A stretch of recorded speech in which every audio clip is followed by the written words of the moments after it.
요한복음 4장 43절에서 54절까지 한 목소리에 봉독하시죠. 이틀이 지남에 예수께서 거기를 떠나 갈릴리로 가시며 친히 증거하시기를 선지자가 고향에서는 높임을 받지 못한다 하시고 갈릴리에 이르심에 갈릴리인들이 그를 영접하니 이는 자기들도 명절에 갔다가 예수께서 명절 중 예루살렘에서 하신 모든 일을 보았음이더라. 예수께서 다시 갈릴리 가나에 이르시니 전에 물로 포도주를 만드신 곳이라 왕의 신하가 있어 그 아들이 가버나움에서 병들었더니 그가 예수께서 유대로부터 갈릴리에 오심을 듣고 가서 청하되 내려오셔서 내 아들의 병을 고쳐주소서 하니 저가 거의 죽게 되었음이라.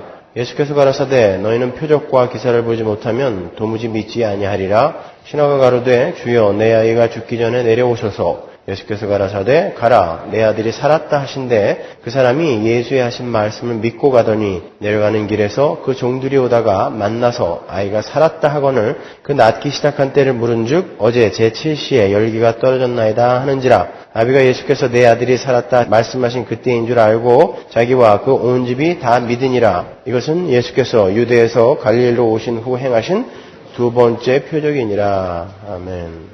자, 사마리아 여인의 이야기에 이어서 주님께서 왕의 신하의 아들을 고치신 사건이 이제 등장하는 거예요. 성경은 그 사건을 예수님의 두 번째 표적이다 이렇게 이야기하고 있어요. 보면 54절 볼까요? 이것은 예수께서 유대에서 갈릴리로 오신 후 행하신 두 번째 표적이니라. 그죠? 그러나 2장에 보시면 예수님께서 6월절 동안에 예루살렘에 계시면서 이미 많은 표적들을 행하셨음을 알 수 있어요. 그죠?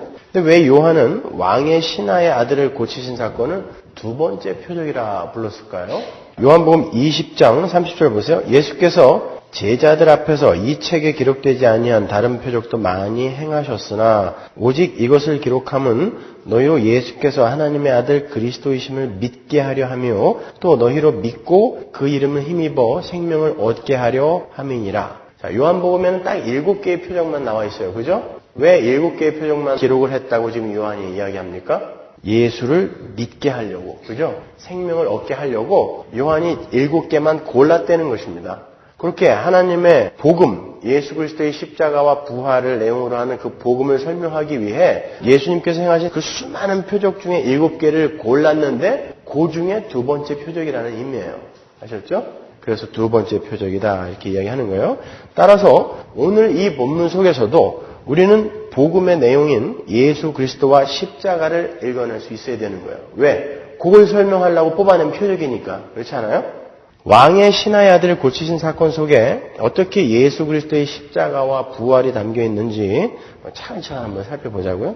먼저 오늘 본문인 43절 이하가 붙어 있는 41절과 42절을 보시면 오늘 본문이 말하려고 하는 내용에 대해 힌트를 얻을 수 있어요. 41절, 42절 볼까요? 지난주에 공부한 부분인데 예수의 말씀을 인하여 믿는 자가 더욱 많아 그 여자에게 말하되 이제 우리가 믿는 것은 내 말을 인함이 아니니 이는 우리가 친히 듣고 그가 참으로 세상의 구주신 줄 알미니라 하였더라. 사마리아 사람들이 예수님의 말씀을 듣고 예수를 믿게 되는 그런 부분이에요. 그죠? 근데 그 사마리아 사람들의 믿음의 동기가 뭐예요? 말씀이잖아요. 말씀. 그죠? 예수님이 사마리아에서 무슨 기적 일으키셨나요? 깜짝 쇼 하셨어요? 아니잖아요. 말씀으로 사마리아 사람들이 주님을 믿었단 말입니다. 말씀으로 사마리아 사람들이 예수를 믿었다라고 해놓고 지금 오늘 본문의 이야기에 이렇게 붙어있단 말이에요. 그러니까 오늘 본문의 이야기는 말씀으로 예수를 믿게 된 어떤 이야기와 밀접한 지금 관련이 있는 거예요. 오늘 본문의 이야기는 여러분이 다 아시다시피 예수님께서 행하신 기적의 이야기잖아요. 그죠? 죽어가는 한 아이를 살려내신 사건이에요. 그러니까 말씀과 기적이 대조를 이루면서 무언가를 지금 설명하고 있는 거란 말입니다. 성경은 지금 동서고금을 막론하고 무언가를 보아야 믿을 수 있다는 표적에 광분하는 어떤 무리들의 한심한 행태들을 경고하기 위해서 말씀만으로 예수를 믿게 되었다라는 사마리아 여인의 이야기 말미에 오늘 이야기를 이렇게 붙여놓은 거예요. 그 관점에서 오늘 본문 한번 보잔 말이에요. 본문 44절과 45절을 보세요. 친히 증거하시기를 선지자가 고향에서는 높임을 받지 못한다 하시고 갈릴리에 이르심에 갈릴리인들이 그를 영접하니 이는 자기들도 명절에 갔다가 예수께서 명절 중 예루살렘에서 하신 모든 일을 보았습니다. 이 구절은 자칫 잘못 보면요, 예수님께서 말실수를 하신 것처럼 보일 수 있는 구절이에요. 그렇지 않아요? 44절에서 주님은 선지자가 고향에서는 높임을 받지 못한다라고 본인이 직접 말씀하셨단 말이에요. 그건 사실이에요. 주님은 실제로 고향에서 많은 배척을 당하셨다고요. 마태복음 13장 54절로 가볼까요? 고향으로 돌아가사 저희 회당에서 가르치시니 저희가 놀라 가로되 이 사람의 이 지혜와 이런 능력이 어디서 났느냐? 이는 그 목수의 아들이 아니냐? 그 모친은 마리아, 그 형제들은 야고보, 요셉, 시몬, 유다라 하지 않느냐? 그 누이들은 다 우리와 함께 있지 아니하냐? 그런즉 이 사람의 이 모든 것이 어디서 났느냐 하고 예수를 배척한지라. 예수께서 저희에게 말씀하시되 선지자가 자기 고향과 자기 집 외에서는 존경을 받지 않음이 없느니라 하시고 저희의 믿지 않음을 인하여 거기서 많은 능력을 행치 아니하시니라. 그렇죠? 근데 45절을 보면, 본문 45절을 보면 고향 사람들이 주님을 열렬히 환영했다라는 대목이 나오지 않아요. 그러니까 예수님이 지금 말실수를 하신 거예요. 그러면 자, 바로 그 두 구절이 오늘 본문의 주제를 힌트하고 있는 거예요. 예수님께서 거짓말을 하시거나 흰소리를 하실 수는 없는 분이에요. 그렇죠? 그런데 갈릴리 사람들이 예수님을 영접하고 환영했어요. 본문 45절을 다시 보시면 갈릴리 사람들이 예수님을 영접한 이유가 나와요. 다시 보세요. 45절. 갈릴리에 이르심에 갈릴리인들이 그를 영접하니 이는 자기들도 명절에 갔다가 예수께서 명절 중 예루살렘에서 하신 모든 일을 보았습니다. 갈릴리 사람들이 주님을 영접하고 환영한 이유가 뭐예요? 예수님께서 행하신 기적을 보고 영접했다란 말이에요. 그러한 자들이 2장에도 나오죠. 2장 23절 6월절에 예수께서 예루살렘에 계시니 많은 사람이 그 행하시는 표적을 보고 그 이름을 믿었으나 예수는 그 몸을 저희에게 의탁지 아니하셨으니 이는 친히 모든 사람을 아시며 예수님을 믿는다고 하는 사람들 중에는 예수님이 행하시는 어떤 신기한 기적을 보고 믿는 사람들이 있다라는 거예요. 그러나 그들의 믿음은 온전한 믿음이 아니라는 것입니다. 왜냐하면 예수께서 그들에게 몸을 의탁하지 않으셨다라고 일부러 이렇게 기록하고 있잖아요. 그 말은 그렇게 무언가를 보고 믿으려고 하는 자들은 그리스도와의 연합이 이루어질 수 없는 자들이다라는 의미인 거예요. 의탁지 않으셨다라는 말은. 오늘 본문에는 그러한 사실이 더욱 선명하게 그려져 있어요. 45절에 갈릴리 사람들이 주님을 영접했다고 하는데요. 거기서 쓰인 단어가 데코마이라는 단어예요. 그 헬라어 데코마이와 같은 의미의 단어로 람바노라는 단어가 있습니다. 한글 개역성경에서는 그 데코마이와 람바노 이 둘 다 영접하다라고 번역을 해요. 같은 의미예요. 그 단어가 나온 곳을 우리가 이미 공부했어요.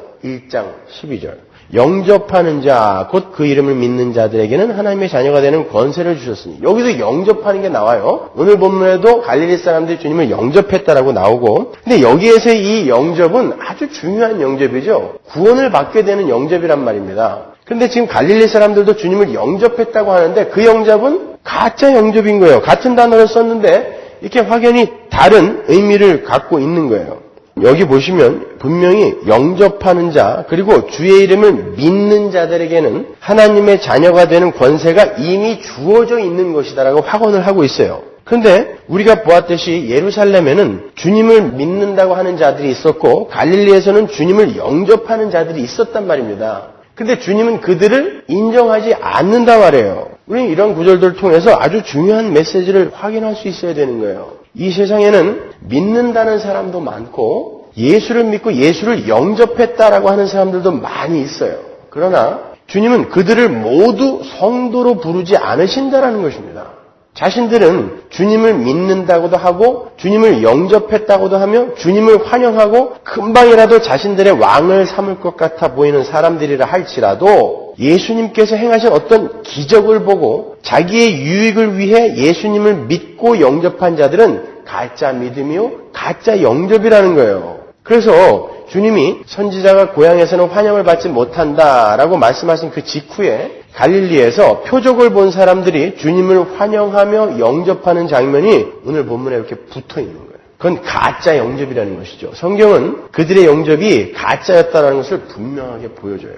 누가복음 4장 24절 보세요. 또 가라사대 내가 진실로 너희에게 이르노니 선지자가 고향에서 환영을 받는 자가 없느니라. 똑같은 단어가 나와요. 내가 참으로 너희에게 이르노니 엘리야 시대에 하늘이 3해 6달을 닫히어 온 땅에 큰 흉년이 들었을 때에 이스라엘에 많은 과부가 있었을 때 엘리야가 그중 한 사람에게도 보내심을 받지 않고 오직 시돈 땅에 있는 사렙다의 한 과부에게 뿐이었으며 또 선지자 엘리사 때에 이스라엘에 많은 문둥이가 있었을 때 그 중에 한 사람도 깨끗함을 얻지 못하고 오직 수리아 사람 나아만 뿐이니라. 회당에 있는 자들이 이것을 듣고 다 분이 가득하여 일어나 동네 밖으로 쫓아내어 그 동네가 건설된 산 낭떠러지까지 끌고 가서 밀쳐 내리치고자 하되.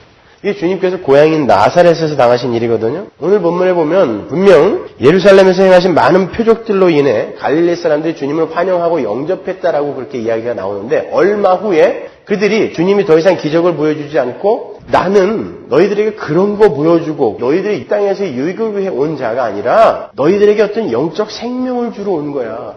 그런데 너희들 중에 하나님으로부터 선택받은 자가 그렇게 많지 않다 이렇게 이야기하니까 어떻게 해요? 열렬히 환영했던 그 사람들이 낭떠러지로 데리고 가서 밀어서 떨어뜨려 죽이려고 한단 말입니다. 이게 영접했다고 하는 자들의 모습이라는 거예요. 이 중에도 예수를 믿는다고 하는 사람도 있고 자칭 예수를 영접했다고 하는 사람들이 있어요. 아니 스스로 그렇게 믿고 있을 수도 있습니다. 갈릴리에서 갈릴리 사람들이 예수님을 영접할 때 진짜 좋아서 영접한 겁니다, 여러분. 그러나 그 영접이 진짜 영접인지 내가 갖고 있는 믿음이 진짜 믿음인지 우리가 나중에 한번 찾아보겠지만 우리는 매 순간 확증하고 확인해야 할 필요가 있는 거예요. 아니면은 큰일 나는 것입니다. 이렇게 성경은 예수를 믿는다고 하면서 기적을 보고 싶어하고 또 그 기적들로 신앙생활의 척도로 삼는 사람들, 그 사람들은 언제든지 자신들의 삶 속에 기적이 일어나지 않고 자신들에게 유익이 되지 않으면 예수님을 살해할 수 있는 자들이라는 것을 보여주는 거예요. 어떠세요? 여러분이 주님께 뭔가를 간절히 바랬는데 주님이 묵묵부답이야. 5년이 가고 10년이 갔는데 여전히 응답을 안 해줘요. 그럼에도 불구하고 여러분은 하나님을 굳게, 주님을 굳게 붙들고 계십니까? 아니면은 때때로 주님을 향해 삿대질을 하고 계십니까, 여러분? 그러니까 보세요. 내가 지금 뭘 믿고 있는가? 내가 지금 예수 그리스도의 그 능력을 탐하여 그 능력을 믿고 있습니까? 아니면 예수를 믿고 있습니까? 그거 구별하라는 것입니다, 여러분. 우리는 예수의 능력을 믿는 거 아닙니다. 하나님의 능력을 믿는 거 아니에요. 우리는 하나님을 믿는 것입니다. 그래서 하나님이 나에게 아무것도 안 해주고 오히려 나를 저 밑바닥으로 몰아넣는다 할지라도 나는 그 하나님을 믿는 걸 믿음이라고 하는 것이지 하나님이 나에게 무언가를 해주는 것을 믿는 그거는 무속신앙이라고 하는 거예요. 그래서 기독교 안에 들어와 있는 기적이라는 게 위험한 거예요. 기독교는 어떤 기적을 바라고 기적을 추구하고 기적에 의해 유익을 얻으려고 하는 그런 종교가 아닙니다, 여러분. 우리가 공부한 요한계시록에 보면 성령 하나님을 그대로 흉내내고 있는 존재가 나와요. 제가 왜 이 구절을 여러분에게 예로 들려드리려고 하냐면은 요한계시록 13장 11절 보세요. 내가 봄에 또 다른 짐승이 땅에서 올라오니 새끼 양같이 두 뿔이 있고 용처럼 말하더라. 저가 먼저 나온 짐승의 모든 권세를 그 앞에서 행하고 땅과 땅에 거하는 자들로 처음 짐승에게 경배를 하게 하니 곧 죽게 되었던 상처가 나은지 아니라 큰 이적을 행하되 심지어 사람들 앞에서 불이 하늘로부터 땅에 내려오게 하고 짐승 앞에서 받은 바 이적을 행함으로 땅에 거하는 자들을 미혹하며 땅에 거하는 자들에게 이르기를 칼에 상하였다가 살아난 짐승을 위하여 우상을 만들라 하더라. 요한계시록 13장에는 용과 바다에서 올라온 짐승, 땅에서 올라온 짐승 이렇게 세 가지가 등장을 하잖아요. 이게 지금 마귀의 세력을 총체적으로 상징하고 있는 거예요. 우리 공부했죠 이미? 용은 하나님을 흉내내고 있고 바다에서 올라온 짐승은 예수 그리스도를 흉내내고 있어요. 그죠? 죽었다가 살아난 것 같다고 그러잖아요. 그리고 땅에서 올라온 짐승은 온갖 기적을 동원해서 이 바다에서 올라온 짐승, 예수를 흉내내고 있는 요거를 갖다가 경배하게 만드는 역할을 한단 말입니다. 정확하게 뭘 흉내내는 거예요? 삼위 하나님을 흉내낸단 말입니다. 예배당 안에서 마귀가. 그런데 땅에서 올라온 짐승이 뭘 하냐고요? 기적을 일으킨다니까요. 기적을 일으켜가지고 이 하나님이 택하신 백성들을 미혹하는 거예요. 그게 마치 올바른 신앙생활인 양. 마치 오늘날 예배당 안에서 기적들을 일으키면서 그것이 성령의 역사라고 외치고 있는 어떤 무리들이 생각나지 않으세요? 이런 거 보면 여러분 이렇게 좀 두렵지 않으십니까? 오늘날 얼마나 이 교회가 타락을 하고 잘못된 길로 가고 있는지 너무 확연히 드러나니까. 그래서 주님은 말세 때에 이적과 기사를 행하며 성도까지 미혹하게 될 거짓 그리스도들과 거짓 선지자들을 조심하라고 누누이 말씀하신 거예요. 마가복음 13장 22절 보세요. 거짓 그리스도들과 거짓 선지자들이 일어나서 이적과 기사를 행하여 할 수만 있으면 택하신 백성들을 미혹해 하려 하리라. 너희는 삼가라. 어떻게 하라고요? 너희는 삼가라. 예수님이 하신 말씀입니다, 여러분. 기적과 기사를 갖고 가짜들이 와서 너희들을 미혹할 텐데 너희들 그걸 쫓아다니지 마라. 그러는 거예요.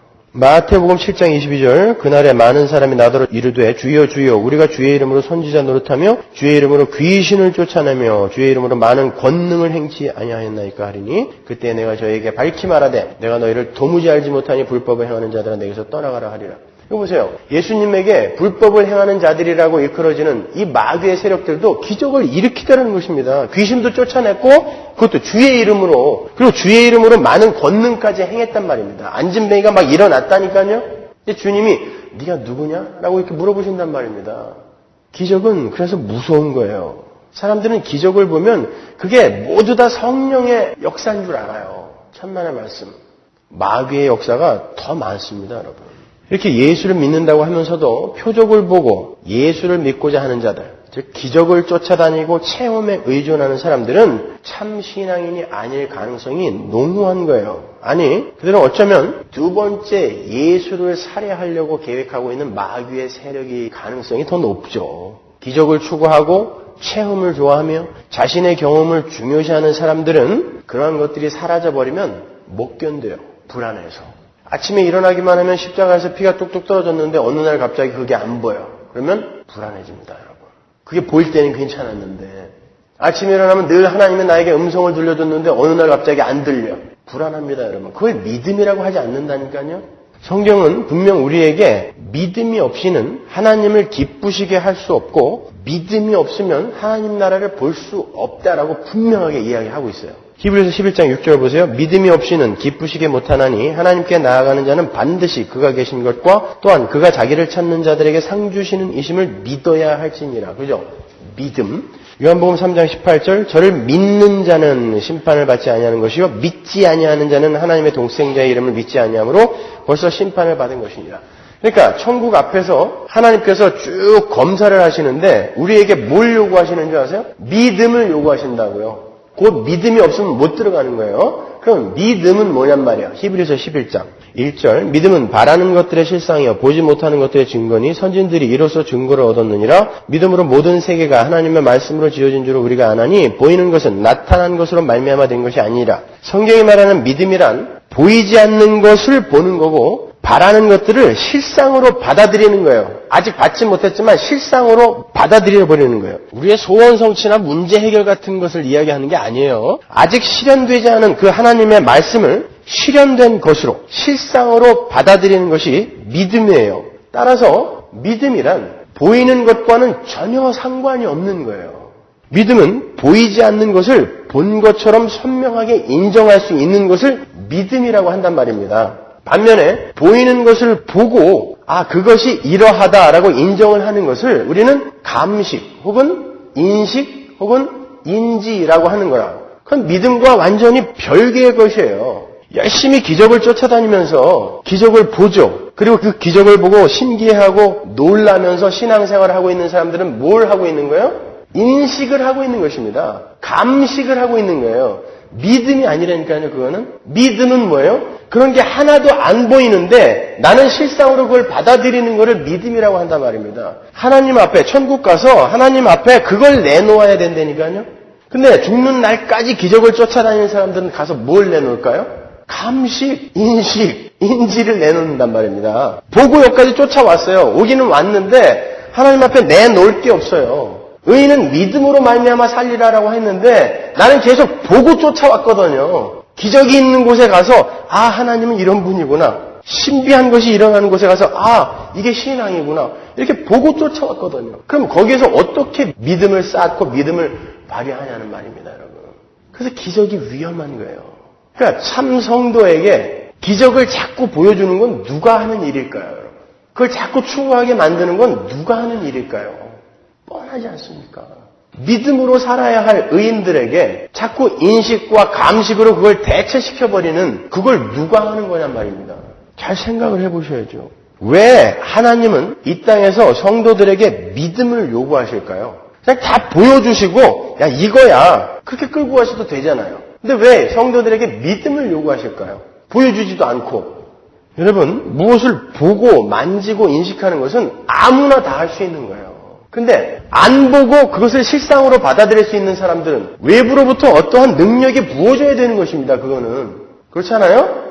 보고 만지고 어떤 걸 인식할 수 있는 건 아무나 다 할 수 있는 거예요. 근데 안 보고 그걸 인식할 수 있는 사람들은 특별한 사람들인 것입니다. 외부로부터 어떤 능력이 부어진 사람. 그걸 하나님의 백성이라고 하는 거예요. 믿음은 하나님께서 하나님의 백성에게 부어주시는 거거든요. 그렇기 때문에 믿음을 받은 자들은 보이는 것과 관계없이 안 보여도 그것을 실상으로 받아들이게 되어 있어요. 그래서 하나님은 자신의 백성을 구별해내기 위해 내 백성은 믿음으로 산다. 그러니까 너희들은 믿음으로 날 따라와라라고 이 땅에 우리를 이렇게 던져 놓으신 것입니다. 그래서 우리는 믿음을 가지고 쫓아가는 거예요. 보이는 것을 보고 쫓아가는 게 아니라 보이는 것을 보고 쫓아가는 것은 세상 사람들입니다, 여러분.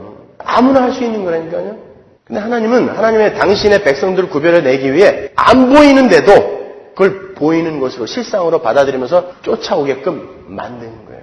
내 삶 속에 아무런 기적이 일어나질 않아. 병이 걸렸는데 아무리 기도했는데 병도 안 나. 배고파 죽겠는데 계속 배고파. 아무것도 안 보여요. 그런데도 불구하고 하나님을 저버릴 수가 없어. 그 하나님을 끝까지 붙들고 쫓아가는 걸 믿음이라고 한다니까요. 내가 배고플 때 하나님 나 밥 좀 주세요. 그래갖고 준 밥을 쫓아가는 사람들은 아무나 갈 수 있다니까요. 그 길은. 그러나 안 줘도 쫓아갈 수 있는 사람은 특별한 사람들이라니까요.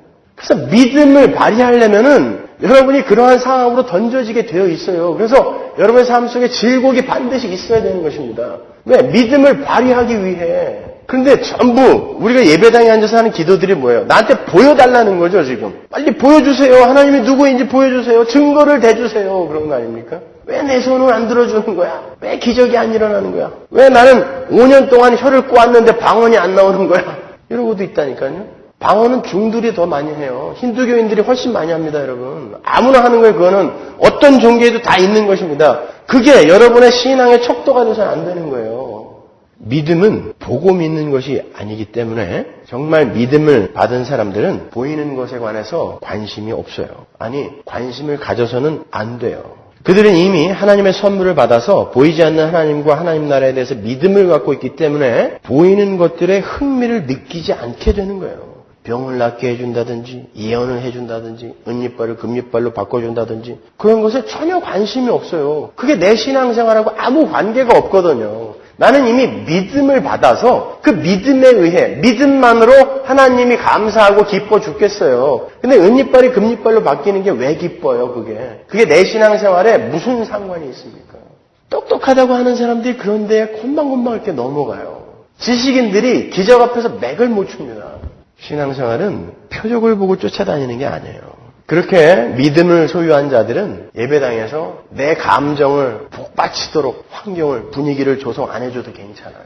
목사가 내 비율을 안 맞춰줘도 괜찮아요. 많은 사람들이 내 감정을 따라 내 신앙을 판단한다니까요. 내가 기분이 좀 싸해지면 오늘 예배는 참 좋았어. 아니면은 오늘 예배 꽝이야. 목사가 설교 준비 되게 안 했나 봐. 여러분 그런 보이는 것과 신앙생활과는 아무런 상관이 없어요. 마귀는 그 믿음을 희석시키기 위해서 눈에 보이는 기적들을 동원해서 택한 백성들까지 미혹하는 거예요. 왜냐하면 눈에 보이는 기적은 정말 신기하고 놀랍기 때문에 그래요. 게다가 야릇한 쾌감도 줍니다. 마귀는 그렇게 눈에 보이는 놀라운 일들을 동원해서 믿음으로 얻을 수 있는 감동과 기쁨을 자꾸 보이는 것으로 인한 감동과 놀라움으로 대체시키고 있는 것입니다. 짜릿하거든요. 그걸 쫓아가게 만드는 거예요. 물론 성도의 삶 속에 기적이 없다는 게 아니에요. 하나님은 우리 아버지시기 때문에 우리를 진퇴양난의 상황에서 기적처럼 건져주시기도 해요. 그러나 그 이유는 우리가 하나님이 원하시는 장성한 분량으로 성숙되기까지 우리가 살아있어야 되기 때문에, 생존해야 되기 때문에 그렇게 가끔 기적을 동원해서 우리를 건져주시는 것이지 우리의 소원과 우리의 욕심을 따라 우리의 삶에 기적을 일으켜주시는 분은 아닙니다, 여러분. 공부를 지지도 않은 놈이 기도해가지고 하버드 들어갈 수 없습니다. 하나님은 그런 기적 안 일으켜주신단 말입니다. 일도 열심히 안 하는데 게을러 터졌는데 그 사람을 부자로 안 만들어주신다니까요. 제가 전도사 시절에 한 번은 그 집 렌트비가 없어갖고 내일이면 이제 쫓겨날 판이었어요. 근데 그냥 어떤 집사님이, 같은 교회 다니는 집사님이 같이 저녁 식사를 하자 그래가지고 애들하고 다 나가고 그냥 실컷 배 터지게 먹었어요. 내일 쫓겨나더라도 오늘 먹자. 그래가지고. 근데 우리가 이제 집에 오려고 차에 탔는데 그분이 이렇게 차 유리창을 막 두들기더니 체크 하나 확 던져주고 도망가셨어요. 딱 펴보니까 우리가 내일 내야 할 바로 그 렌트비였어요. 저희는 누구한테 우리가 어디에 사는지, 아파트 렌트비가 얼마인지, 렌트비가 모자라다 이런 소리를 해본 적이 없어요. 근데 딱 내일이면 쫓겨나야 할 판이었는데 그 돈을 하나님께서 그 집사님을 통해서 우리한테 주었어요. 그 집사님이 그 전달에 너무 비즈니스가 잘 돼가지고 기도를 했대요. 이거 하나님 웬일로 이렇게 비즈니스가 잘 됐습니까? 이 남는 돈을 어떻게 써야 할까요? 그랬는데 마음속에 김성수 전도사 갖다 줘라 이런 생각이 들었대요. 그래갖고 우리를 갖다 준 거예요. 근데 그게 저한테 꼭 필요한 거였다고요. 여러분 그리스도인의 삶 속에 우연이란 있을 수 없습니다. 아시죠? 하나님의 주권하에 움직이는 거란 말입니다. 그런 면에서 그건 기적이죠. 그죠? 영국 고아의 아버지라는 조지 뮬러가 한참 활동할 때에 같이 활동했던 분이 찰스 스펄전 목사님이에요. 근데 이 스펄전 목사님이 조카의 부탁을 받고 3,000불을 마련하려고 여러 부흥 집회를 다니면서 3,000불을 모아놨던 적이 있었대요. 근데 이걸 조카한테 주려고 그러면 마음속에 자꾸 조지 물려 갖다 줘라, 조지 물려 갖다 줘라 이런 생각이 들더래요. 그래서 이게 너무 확고하게 자꾸 들리니까 하루는 그 돈을 싸들고 조지 뮬러한테 갔대요. 고아원에. 그때 조지 뮬러가 고아원 구석에서 열심히 기도하고 있더라는 거예요. 주님 3,000불만 보내주세요. 찰스 스펄전 목사님이 놀라기도 했지만 굉장히 기분 나빴다고 그러더라고요. 그래서 퉁명스럽게 그거 탁 던져주면서 여기 당신 기도 응답 왔어. 그리고 돌아왔대요. 그런 건 기적이죠. 그죠?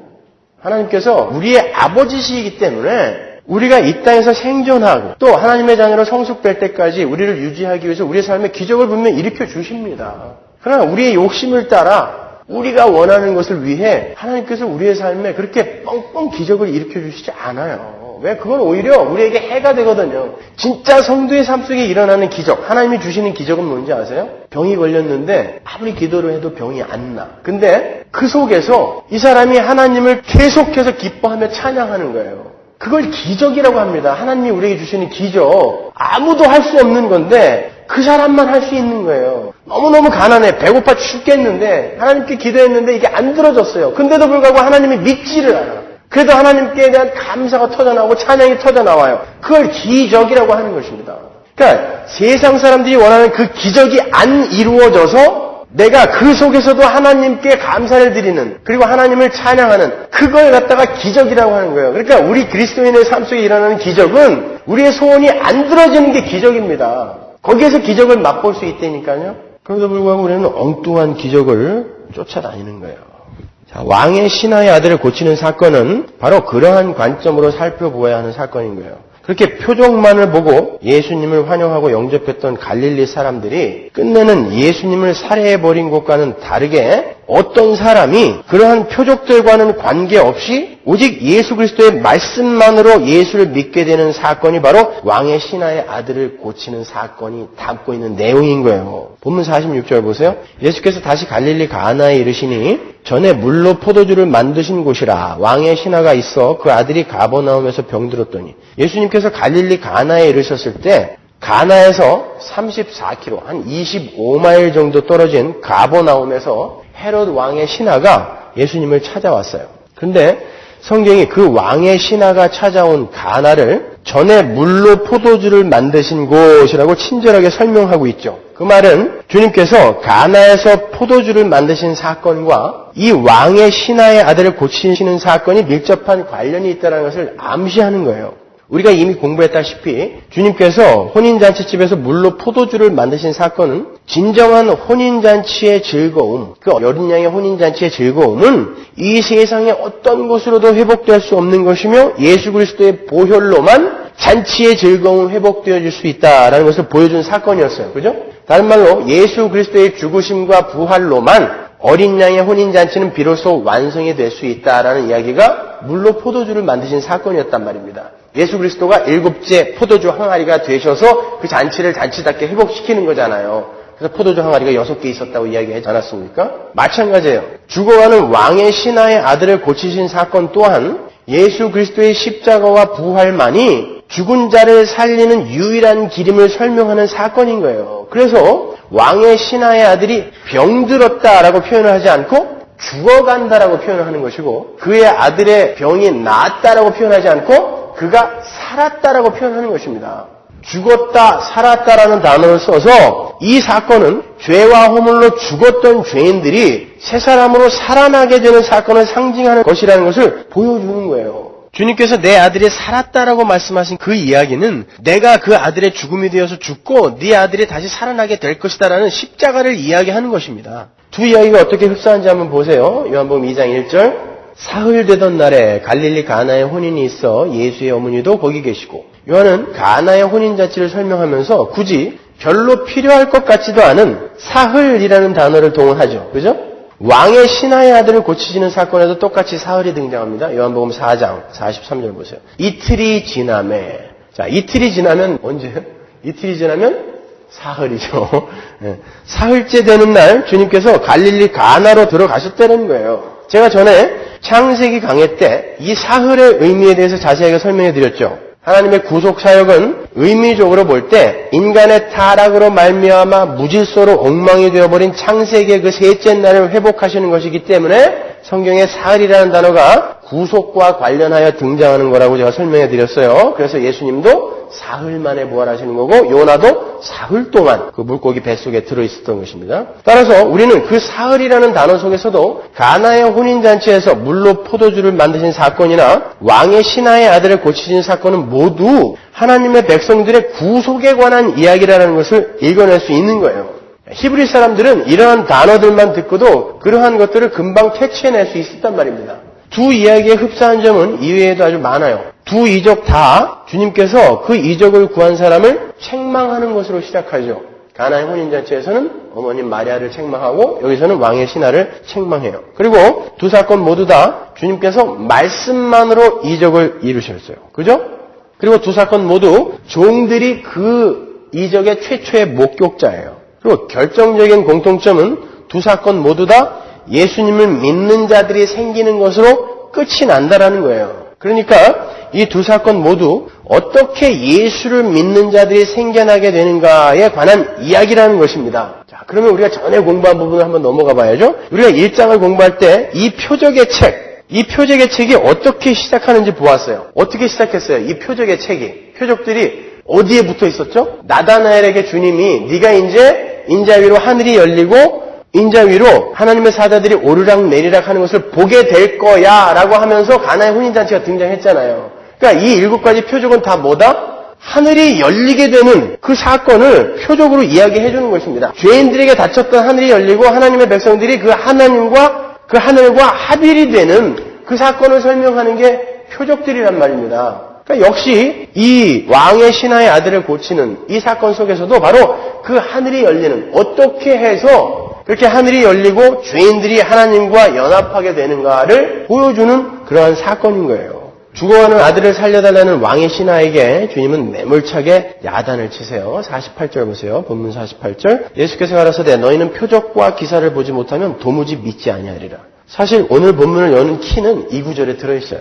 이 구절은 표적을 보고 주님을 영접한 갈릴리 사람들을 포함하여 기적을 바라고 찾아온 왕의 신하를 책망하시는 말씀인 동시에 죄인들의 구원은 오직 예수 그리스도의 십자가와 부활로만 가능하다는 복음의 선포이기도 한 거예요. 그러면 성경에서 표적, 세메이온이라는 이 단어는 두 가지 의미로 쓰여요. 첫 번째는 인간들이 자신들의 욕망을 따라 보고 싶어하고 경험하고 싶어하는 기적과 이사라는 그런 부정적인 의미로 쓰이고, 그 표적이라는 말은 두 번째로 예수 그리스도의 십자가와 부활을 상징하는 긍정적인 의미로도 쓰입니다. 후자의 긍정적인 의미의 표적, 세메온이 쓰인 곳이 요한복음 6장에 나와요. 6장 볼까요? 26절. 예수께서 대답하여 가라사대 내가 진실로 진실로 너희에게 이르노니 너희가 나를 찾는 것은 표적을 본 까닭이 아니요 떡을 먹고 배부른 까닭이로다. 이 말씀은 주님께서 오병이어로 배를 불린 무리가 주님을 찾아오자 그들에게 하신 말씀이에요. 너희는 오병이어의 기적을 통해서 표적을 보았어야 하는데 표적은 보지 못하고 배부른 것에만 관심을 두고 있구나라고 책망하시는 부분이에요. 여기서는 표적을 봐야 된다라고 이야기하지 않습니까? 그렇죠?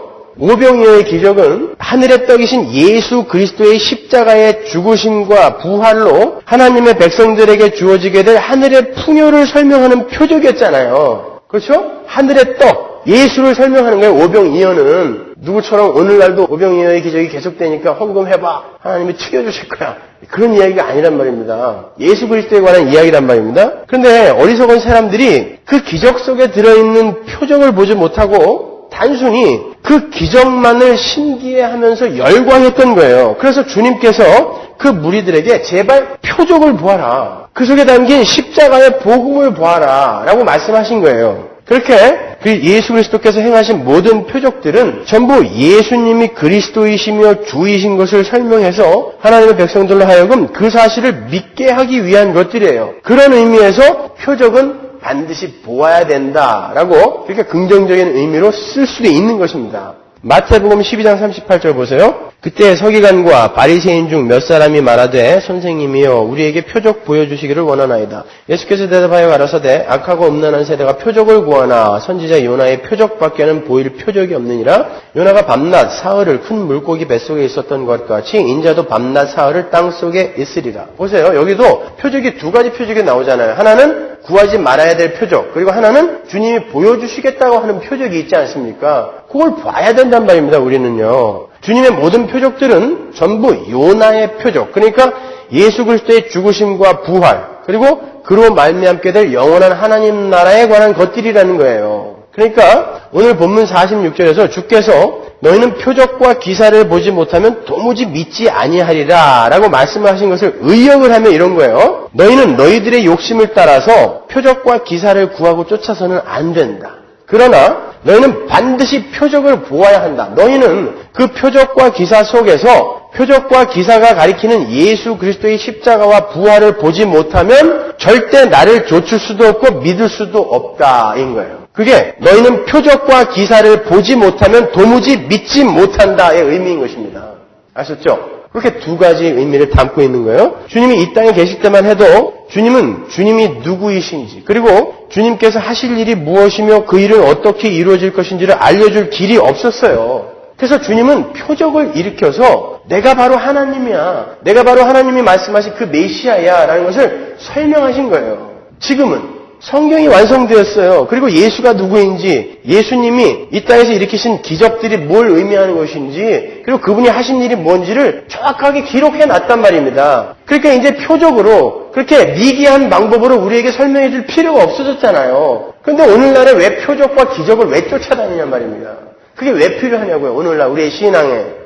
자, 예수 그리스도는 그렇게 자신이 하나님이시며 하나님의 아들이시고 메시아라는 것을 증명하기 위해 당시에 표적을 일으키셨던 거예요. 이사야서에 메시아가 이 땅에 오면 어떠하리라라는 것이 미리 예언되어 있었잖아요. 그러니까 구약을 통달하고 있었던 그들에게 바로 이사야에서 예언되었던 그가 바로 나다라는 걸 보여주기 위해 그런 표적들이 필요했던 것입니다. 이사야서 35장 5절 보세요. 그때 소경의 눈이 밝을 것이며 귀머거리의 귀가 열릴 것이며 그때 저는 자는 사신같이 뛸 것이며 병어리의 혀는 노래하리니 이는 광야에서 물이 솟겠고 사막에서 시내가 흐를 것임이라. 해보세요. 이게 바로 나야라는 걸 보여주신 것입니다. 병자를 고치신 것은. 이러한 이사야서의 예언은 단순히 메시아가 오면 소경의 눈을 뜨게 하고 저는 자를 뜨게 하고 귀머거리의 귀를 여는 치유의 사역을 하실 것이라는 예언이 아니라 하나님을 떠나 죽음의 포로가 되어버린 영적 소경이요 귀머거리요 절름발이의 상태인 죄인들을 자유롭게 해방시키실 예수 그리스도의 영적 사역을 예언한 거예요. 그러한 상징적인 의미에서 주님은 병자들을 고치신 것입니다. 뿐만 아니라 주님은 죄와 허물로 죽어있는 죄인들을 살리러 오신 분이라는 것을 알리기 위해 죽었던 자들을 살려내신 거예요. 그걸 설명하시기 위해 단순히 죽은 자를 살려내는 그런 일을 하러 오신 분이 아니라니까요. 그럼 다 살려내셨어야죠. 그리고 그들이 영원히 죽지 않도록 만들으셨어야지.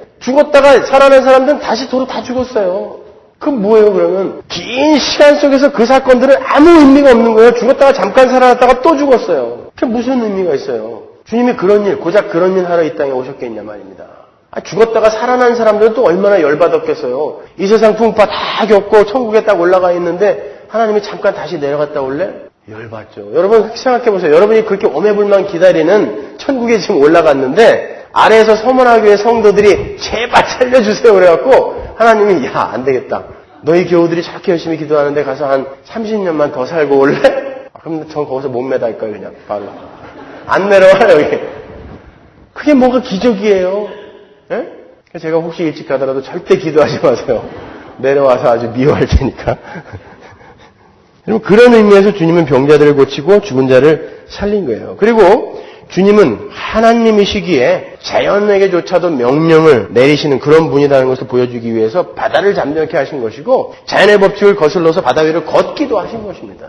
다 그런 의미를 품고 있었던 거예요. 근데 지금도 그것을 자꾸 보고 싶어 한다니까요. 이제는 성경이라는 것이 우리에게 주어졌고 믿음으로 그것을 받아들이게 됐단 말입니다. 우리가 이제 그것을 보고 믿는 시대가 끝났어요. 이제는 믿음으로 우리가 그걸 받아들이게 됐다니까요. 성령이 우리에게 내려오셔서 우리에게 믿음으로 그런 것을 이제 실상으로 받아들이게끔 만드신단 말입니다. 근데도 자꾸 뭘 보겠다고 하는 건 내 안에 성령이 없다라는 증거죠. 그렇죠? 성령이 계시면 나는 안 보고도 믿음으로 그걸 실상으로 받아들이게 되는데 내가 자꾸 뭔가를 보고 싶어하고 뭔가를 체험하고 싶어하고 경험하고 싶어하고 은이빨을 금이빨로 자꾸 바꿔주기를 원하고 이거는 내 안에 지금 성령이 없다라는 증거 아닙니까? 명백한 증거. 근데도 몰라요, 사람들이. 자, 여러분, 주님은 우리의 문제를 해결하고 또 우리에게 기적이나 일으켜주러 이 땅에 오셔서 십자가에 매달려 죽으신 거 아닙니다, 여러분. 그런 것들을 추구하고 바라보는 것들은 믿음이 아니다라는 것을 우리에게 웅변하고 있는 게 바로 왕의 신하의 아들을 고치신 이 사건인 거예요. 요한복음 4장 49절 보세요. 신하가 가로되 주여 내 아이가 죽기 전에 내려오소서. 예수께서 가라사대 가라 내 아들이 살았다 하신데 그 사람이 예수의 하신 말씀을 믿고 가더니 여기에 등장하는 왕의 신하는 왕족이거나 왕과 깊은 관계가 있는 아주 높은 귀족이에요. 그를 가리키는 바실리코스라는 이 단어는 왕을 가리키는 바실리우스라는 단어에서 파생된 단어거든요. 당시에는 이 단어를 왕족이나 왕과 밀접한 관계의 높은 귀족들에게 쓰던 단어였어요. 그러니까 그 왕의 신하는 당시 갈릴리 지방을 다스리고 있던 헤롯 안티파스의 친척이거나 그와 아주 가까운 귀족이었을 거예요. 굉장히 높은 사람이죠. 그런 귀족이 25마일을 걸어서 나사렛의 목수를 찾아온 거예요. 그리고는 그 미천한 목수에게 죽어가는 자기 아들을 살려달라고 애걸을 하는 것입니다. 거기다가 그의 아들은 외아들이었어요. 헬라어 성경을 보면 그 아들이라는 단어 앞에 모두 관사가 붙어 있습니다. 그 말은 그 죽어가는 아들이 외아들이었다는 말이에요. 그리고 아이라는 단어를 헬라어 파이디언과 파이스로 번갈아 쓰고 있어요. 파이디언은 조금 어린 아이지만 파이스는 다 자란 아이를 이야기하는 거거든요. 그러니까 그 말은 그 아들이 어린 아이가 아닌 자랄 만큼 자란 아이란 뜻인 거예요. 그러니 얼마나 절박했겠어요. 다 자란 고관대작의 외아들이 지금 열병에 걸려서 죽어가고 있는 거예요. 그런데 주님께서 불언천리 25마일을 걸어서 찾아온 사람에게 네 아들이 살았으니까 그냥 가라 이렇게 말씀하세요. 그 신하는 주님께서 자기 집으로 가셔서 자기 아들에게 안수를 하시던 치료를 하던 무엇인가를 해주시기를 바랬어요. 그래서 계속해서 자기 아들이 죽기 전에 빨리 우리 집으로 가십시다라고 이야기를 한 거예요. 근데 주님이 가실 생각을 하지 않고 네 아들이 살았으니 가라 그랬단 말입니다. 아니 표적을 보겠다고 왔는데 가라 그랬어요. 그냥 가라. 보여주지도 않고. 그러면 열받죠. 만약에 이 사람이 표적만을 보러 온 가짜였다면 거기서 예수님께 따졌을 것입니다. 아니 같이 가서 좀 고쳐달라니까 그냥 가라니요. 이게 말이 됩니까?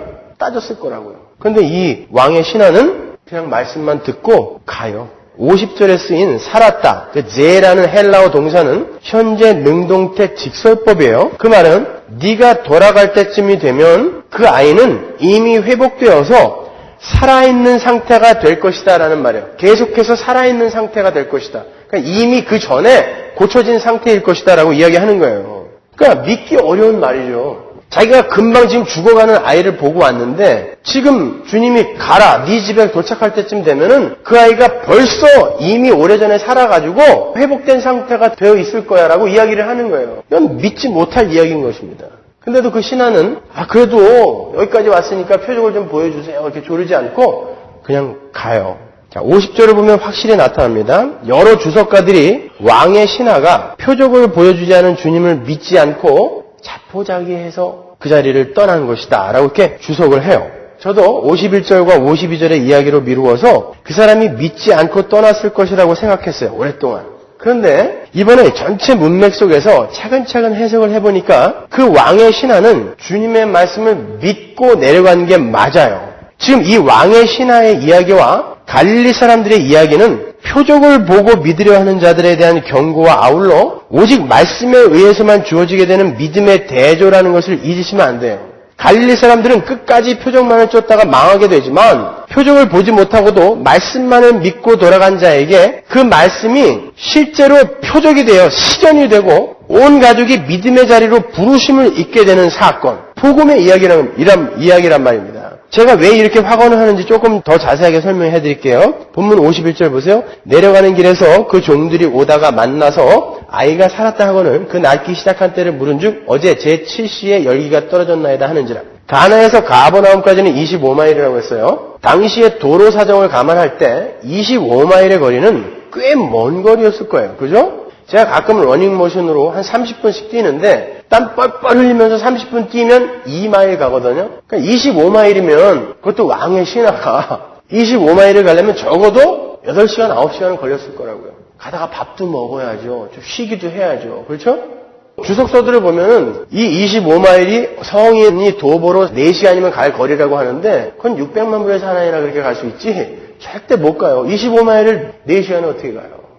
죽자사자 무슨 마라톤 대회하는 것도 아니고 그렇게 못 갑니다, 여러분. 그렇게 생각하면은 52절이 해결이 돼요. 많은 학자들이 왜 그 왕의 신하가 믿지 않고 포기하고 갔을 것이라고 해석을 하는가 하면 52절에 그가 길에서 자기 하인들을 만난 시간이 다음 날로 표기가 되어 있기 때문에 그래요. 어제 제7시에 아들이 낳았다라고 얘기하지 않아요? 그래서 주석가들은 왕의 신하가 주님의 말씀을 믿지 않았기 때문에 포기하고 중간에서 놀다가 갔다는 거예요. 하루를 바삐 안 가고 믿었으면은 급히 갔을 텐데 안 믿었기 때문에 하루 놀다가 갔다는 것입니다. 근데 여러분 한번 생각해 보세요. 그렇게 하나뿐인 아들의 치유를 위해서 절박하게 예수를 찾아온 사람이 예수님의 말씀을 듣고 자포자기해서 그게 중간에 하루를 놀다 갔다는 게 말이 됩니까, 여러분? 이렇게 생각해 보면 어떨까요? 주님께서 그 신하의 청을 듣고 그의 아들을 살려주셨어요. 제7시에 그 신하의 종들이 자기 주인의 아들이 낳자 자기 주인에게 그 기쁜 소식을 알리기 위해 달려왔어요. 출발을 했어요. 거기서 왕의 신하도 주님의 말씀을 믿고 부랴부랴 자기 집을 향해 가고 있었어요. 중간에서 만나는 겁니다. 왕의 신하가 주님을 만난 시간은 제7시, 즉 오후 1시예요. 그러니까 그때부터 가버나움의 집을 향해 가던 왕의 신하가 종들을 만난 시간은 저녁 무렵이 되었을 거예요. 그죠? 근데 히브리 사람들은, 유대인들은 저녁에 해가 지면은 다음 날이에요. 그러니까 저녁 무렵에 만나가지고 야, 니들 어떻게 왔냐? 나 지금 집에 가고 있는데 아들이 낳았습니다. 언제 낳았어? 오늘 낮 1시요. 그러지 않고 이미 해가 졌기 때문에 어제 7시, 오후 1시에 나왔습니다. 라고 이야기를 한 것입니다. 그렇게 보면 이 왕의 신하는 하나님의 말씀을 믿고 표적을 안 보여줬는데도 말씀을 믿고 간 거예요. 그 나머지들은 표적만을 바라고 쫓아왔던 자인데 이는 표적을 안 보고 말씀을 믿고 부랴부랴 간 것입니다. 51절에 내려가다라는 동사가 현재 분사예요. 그러니까 현재 분사라는 것은 계속해서 내려가고 있었다는 거예요. 중간에서 놀지 않았다는 뜻입니다. 그죠? 내려가다가 만났다고 그러잖아요. 그게 현재 분사라니까요. 그러니까 계속해서 부지런히 내려가고 있었던 거예요. 가버나움으로. 근데 그 종들이 와갖고 만난 거예요. 그렇게 생각하면은 모든 게 풀리는 거죠. 자, 성경은 이렇게 오늘 본문의 말씀을 통해서 표적만을 쫓는 자들에 대한 경고와 함께 말씀의 중요성을 함께 강조하고 있는 거예요. 그렇게 표적을 보지 않고도 말씀을 믿고 그 말씀이 곧 현실이라는 것을 굳게 붙들고 간 신하는 정말 그 말씀을 현실로 보게 됐어요. 그죠? 보지 못하고 말씀만 듣고 믿고 갔더니 그게 현실이 되어 있더라는 것입니다. 그러니까 현실이라는 것은 하나님의 말씀이 현실이지 여러분이 겪고 있는 이 상황이나 사건이 현실이 아닌 거예요. 사실은 왕의 신하는 가면서 굉장히 두려웠을 거라고요. 진짜 낫을까? 아닐까? 근데 그의 현실은 뭐였냐면 예수님의 말씀, 그게 그의 현실이었다니까요. 그냥 여러분의 삶 속에 여러분의 믿음대로, 여러분의 신앙대로 혹은 여러분의 기도가 더디게 응답될 수 있어요. 아니 이 세상에서 여러분이 그 기도의 응답을 못 보고 가실 수도 있습니다. 여러분. 그러나 하나님은 반드시 그것을 현실로 실현해 주세요. 여러분의 소원을 모두 다 들어주신다는 게 아니에요. 말씀에 근거해서 하나님은 여러분을 하나님의 거룩한 자녀로 만드는 쪽으로 여러분의 모든 기도를 현실로 응답해 주신다니까요. 그래서 우리는 하나님의 말씀을 현실로 받아들이는 거예요. 실상으로 받아들이는 거예요. 그것을. 안 보여요. 언제 올지도 몰라 그 나라가. 근데 나한테는 그게 실상으로 받아들여져요. 그걸 믿음이라고 하는 것입니다. 작은 거 무슨 그런 기적들 보고 쫓아가고 거품 물고 쓰러지면 또 은혜 받았다고 그러고 이게 아니란 말입니다. 여러분. 그걸 기독교라고 하지 않아요. 세상의 종교는 seeing is believing이라고 그러죠. 보는 것이 믿는 거야. 봐야 믿는다. 그죠? 기독교는 believing is seeing 것입니다. 믿으면 보는 거예요, 우리가요. 왕의 신앙은 그거 한 것입니다. 믿고 갔더니 본 것입니다. 그걸 신앙이라고 하는 거예요. 그걸 믿음이라고 하는 거예요. 그러나 그게 언제 나에게 보여질지 몰라요. 그러나 나는 그걸 현실로 굳게 붙들고 가는 것이죠. 그래서 이기는 거예요. 이 삶을 넉넉히 이겨내는 것입니다. 여전히 나는 당하고 있고 여전히 억지 속에 헤매고 있고 여전히 주워받는 꿀밤이 아파서 비명을 지르고 있는데 하나님은 나에게 이런 엄청난 약속들을 해주셨어요. 여전히 나의 상황은 그런 어두운 곳에 있지만 나의 실상은 그게 아니야 라고 굳게 붙들고 일어서는 것. 그것을 우리가 신앙이라고 하는 것입니다. 여러분. 그러니까 여러분은 이 눈에 아무 증거 아니 되어도 내 귀에 아무것도 들리지 않아도 보는 것처럼 듣는 것처럼 가는 거예요. 왜? 하나님이 여러분 안에 믿음을 심어줬거든요. 포기하지 못하고 이렇게 가는 거예요. 그 비슷한 이야기가 마태복음에 나오죠. 마태복음 8장 5절 보시면 예수께서 가버나움에 들어가시니 한 백부장이 나와 간구하여 가로되 주여 내 하인이 중풍병으로 집에 누워 몹시 괴로워하나이다. 가라사대 내가 가서 고쳐주리라.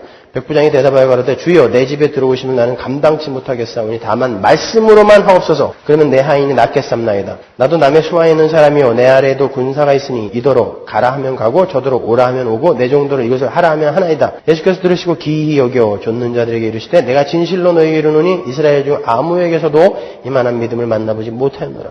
여기도 역시 가버나움이죠. 그러나 이 사람은 백부장이에요. 이 백부장은 자기 신하가 중풍병에 걸렸으니까 주님께서 말씀으로 낫게 해달라고 부탁을 해요. 주님은 여기서는 내가 직접 가서 고쳐줄게 그럽니다 또. 그랬더니 이 사람이 뭐라 그래요? 아니에요. 말씀만 해도 난다니까요. 뭐하러 굳이 오세요. 이걸 믿음이라고 하는 것입니다. 주님께서 굳이 와서 뭐 안수하고 안찰 안 해도 말씀만으로 그게 현실로 이루어질 것이라는 것을 저는 믿습니다. 이걸 믿음이라고 하는 것입니다, 여러분. 그러니까 믿음이라는 것은 이렇게 말씀에 근거한 것이어야지 표적과 이사와는 아무 상관이 없는 거예요. 또 한 가지 이 이야기에서 얻을 수 있는 중요한 메시지가 있어요. 왕의 신하의 가족들이 믿음을 가지게 된 계기가 뭐예요? 아들이 죽을 병 걸린 것입니다. 그게 복이에요, 저주예요. 그러니까 성도에게 있어서 고난이라는 것은 축복인 것입니다. 보세요. 사랑하는 아들이 열병으로 죽어갈 때 그 가족들은 아마 세상에서 자기들이 제일 불행한 사람들이라고 여겼을 거예요. 그죠? 그러나 왕의 신하는 그 아들의 질병 때문에 주님을 찾게 되었고 그로 말미암아 그 온 가족이 구원을 받게 되었어요. 아니 헤롯 왕의 친척이 그 높으신 귀족이 이런 일이 아니었으면 그 나사렛의 목수를 찾아왔겠냐고요. 그 앞에 와서 애걸했겠냐 말입니다. 그 앞에서 무릎 꿇었을까요? 아니에요, 여러분. 이 사람들에게는 아들이 죽을 병 걸린 것이 큰 복이었어요. 따라서 우리는 우리의 삶 속에 일어나는 고통스러운 일들이 우리에게 유익이 될 수도 있다는 것을 절대 잊으시면 안 돼요. 우리의 좁은 소견으로 어떻게 하나님의 지혜를, 그분의 섭리를 다 이해할 수가 있겠습니까? 그러므로 우리가 그리스도인이라는 것이 확인만 되었다면 우리는 모든 일에 주님의 역사하심을 기대하면서 감사함으로 기다릴 수 있어야 하는 거예요. 사도 바울이 로마서 1장에서 하나님의 저주를 어떻게 표현하죠? 인간들이 하고 싶은 대로 그냥 놔두는 걸 하나님이 저주라고 그러잖아요. 그죠? 우리가 하고 싶은 것을 그냥 다 하게 놔두는 걸 하나님의 저주라고 이야기한단 말입니다. 왜냐하면 죄인인 인간의 마음속에서 올바른 욕구가 일어날 리가 없기 때문에 그래요. 오직 그리스도인들만이 고난이 유익이라는 이 역설이 이해가 될 거예요. 그래서 우리의 신앙의 선배들은 감히 하나님 내 소원대로 이루어지지 않게 해주세요라는 그런 기도를 했던 것입니다. 그런 위대한 기도들을 했다니까요. 하나님 내가 원하는 게 너무 많은데 저는 알아요. 이게 그대로 다 이루어지면 저는 타락할 것이라는 것을 알아요. 그러니까 하나님 내가 이렇게 기도하더라도 제 기도를 다 들어주지 마세요. 내 소원대로 제발 이루어주지 마세요. 이렇게 기도했다니까요. 진짜 중요한 게 뭔지 알았기 때문에. 여러분, 우리 인간들의 삶에 나타나는 질병이나 가난이나 전쟁이나 기아 같은 그런 고통은 하나님을 떠난 자들의 그 죽음의 그림자들인 거예요. 부산물들. 그렇잖아요? 하나님의 백성들은 그러한 고통들을 통해서 하나님의 은혜가 없으면 그렇게 영원히 죽을 수밖에 없었던 자신들의 실존을 경험하게 되는 것이고 그러한 경험 속에서 참된 회개가 나오는 것입니다. 그러니까 그리스도인들에게 있어서 고통이라는 것은 회개로 향하게 하는 복된 사건들인 거예요. 따라서 그리스도인으로서 고통을 감지한다는 것은 복인 거예요. 그런데 이렇게 모든 인간은 그러한 고통 속에 던져지게 된 것인데 고통을 감지 못하는 사람들이 있는 것입니다. 그건 불행한 거예요. 여러분 고통을 감지하지 못해서 결국 목숨까지 잃는 병이 있죠. 한센병, 문둥병입니다. 고통이 없으면 자기가 평안한 줄 알아요. 그리고 이렇게 영원히 갈 수 있을지 안다니까요, 사람들이. 바람이 불면 눈이 쉬어서 눈을 깜빡거려갖고 눈에서 눈물이 나와서 시력을 보호해야 되는데 하나도 안 아파요, 한센병 환자들은. 그러니까 시력이 급격히 나빠져요. 심지어 소경이 됩니다. 뜨거운 걸 만지면 뜨거워야 되는데 하나도 안 뜨거워요. 그러니까 그냥 수시로 화상을 입는 거죠. 몸에 압력이 가해지면 아파야 되는데 압점이나 통점에 의해서 아파야 되는데 아프지를 않으니까 이 손가락이 떨어져 나가는데도 모르고 있는 거예요. 여러분 우리가 이 땅에서 그러한 고통을 감지하지 못하면 우리는 절대 하나님 앞에 회개하지 못하고 하나님께로 돌아설 수가 없어요. 이 땅이 너무너무나 재밌고 이 땅은 영원히 나에게 보금자리를 제공해 줄 것 같은 착각 속에 우리는 살게 되는 것입니다. 그래서 그리스도의 삶 속에서는 반드시 그러한 고통의 감지, 고난의 시간들이 있어야 되는 거예요. 그 시간들이 이렇게 하나님께로 인도하는 복된 사건으로 만들어지지 않습니까? 그러니까 여러분 고통을 겁내지 마세요. 힘들죠. 물론 힘듭니다. 저도 힘들어요. 그렇지만 그것은 하나님께서 모든 것을 합력하여 선을 이루시기 위해 우리에게 허락하시는 복된 일들인 거예요. 왜? 그분이 내 아버지니까. 우리 아버지니까. 그러니까 잘 견디셔야 되는 거예요. 기독교 신앙이라는 것은 절대자이신 하나님 앞에서 자기 자신이 거듭나고 변화되려는 데에 그 요체가 있어요. 하나님의 능력을 이용해서 내 뜻을 성취하려는 것이 아니라 오히려 내 뜻을 버리고 거룩하신 하나님의 뜻을 찾아서 자기 삶으로 실천하려는 것이 기독교 신앙의 목표인 거예요. 내 뜻이 버려지고 내가 부인되고 내가 소멸되어지고 하나님의 뜻이 내 속에서 이루어지는 것. 그게 기독교 신앙의 요체인 것입니다. 내가 부인되고 내가 비워지는 데에 왜 기적이 필요해요? 왜 여러분의 그러한 체험이나 경험이 필요합니까? 왜 여러분 마음속에 사이다가 튀는 감정의 격동이 있어야 돼요? 여러분, 기적을 쫓아다니면서 나의 욕구를 채우려는 것은 무속신앙이에요. 무속신앙은 나의 소원은 이룰지 몰라도 내가 변하는 것은 절대 이룰 수 없습니다. 그게 무속신앙의 특징이에요. 요 옆에 달마사 가도 여러분의 소원 이룰 수 있어요. 마귀도 얼마든지 여러분이 원하는 거 다 들어줄 수 있습니다. 그러나 마귀는 여러분을 변화 못 시켜요. 하나님은 우리가 원하는 것을 안 주실 수 있어요. 그러나 그분은 우리를 기필코 변화시키십니다. 그게 우리의 목적인 거예요. 이 땅에서의 우리의 목적. 그게 기독교인 것입니다. 고린도후서 5장 7절 보세요. 이는 우리가 믿음으로 행하고 보는 것으로 하지 아니함이로라. 정확히 나오잖아요. 믿음으로 하고 보이는 것으로 행하지 않는 거라고. 로마서 10장 17절. 그러므로 믿음은 어디서 나요? 기적에서 나며 들음에서 나며. 들음은 그리스도의 말씀으로 말미암았느니라. 이 이야기를 하는 거예요. 오늘 본문이. 믿음은 말씀으로 말미암는 것이지 기적이나 표적 그런 것이 여러분의 신앙의 성숙에 절대 도움이 안 되는 것입니다. 고린도후서 13장 5절 보세요. 너희가 믿음에 있는가 너희 자신을 시험하고 너희 자신을 확증하라. 예수 그리스도께서 너희 안에 계신 줄을 너희가 스스로 알지 못하느냐? 그렇지 않으면 너희가 버리운 자니라. 무서운 말인 거예요. 너희는 너희가 믿음에 있는가 수시로 너희 자신을 시험하고 확증하라. 왜? 믿었다고 하고 영접했다고 했는데 지옥으로 떨어진 자들이 많단다 얘들아. 그러니까 너희들도 믿는다고 자만하지 말고 영접했다고 거들먹거리지 말고 늘 확인해봐. 아닐 수 있다 그러는 거예요. 아닐 수 있다. 다시 한번 말씀드리지만 우리는 하나님의 능력을 믿는 게 아니라 하나님을 믿는 것입니다. 여러분 중에 만일 아직까지도 하나님의 능력을 믿고 그분이 이 땅에서 나에게 무엇인가를 보여주기를 원하시는 분들이 계시다면 오늘 회개하십시오. 오늘이 여러분이 회개해야 할 날입니다. 그리고 말씀 안에 살아계신 그 하나님을 믿으세요. 기도하겠습니다. 기도하겠습니다. 기도하겠습니다. 기도하겠습니다. 기도하겠습니다. 기도하겠습니다.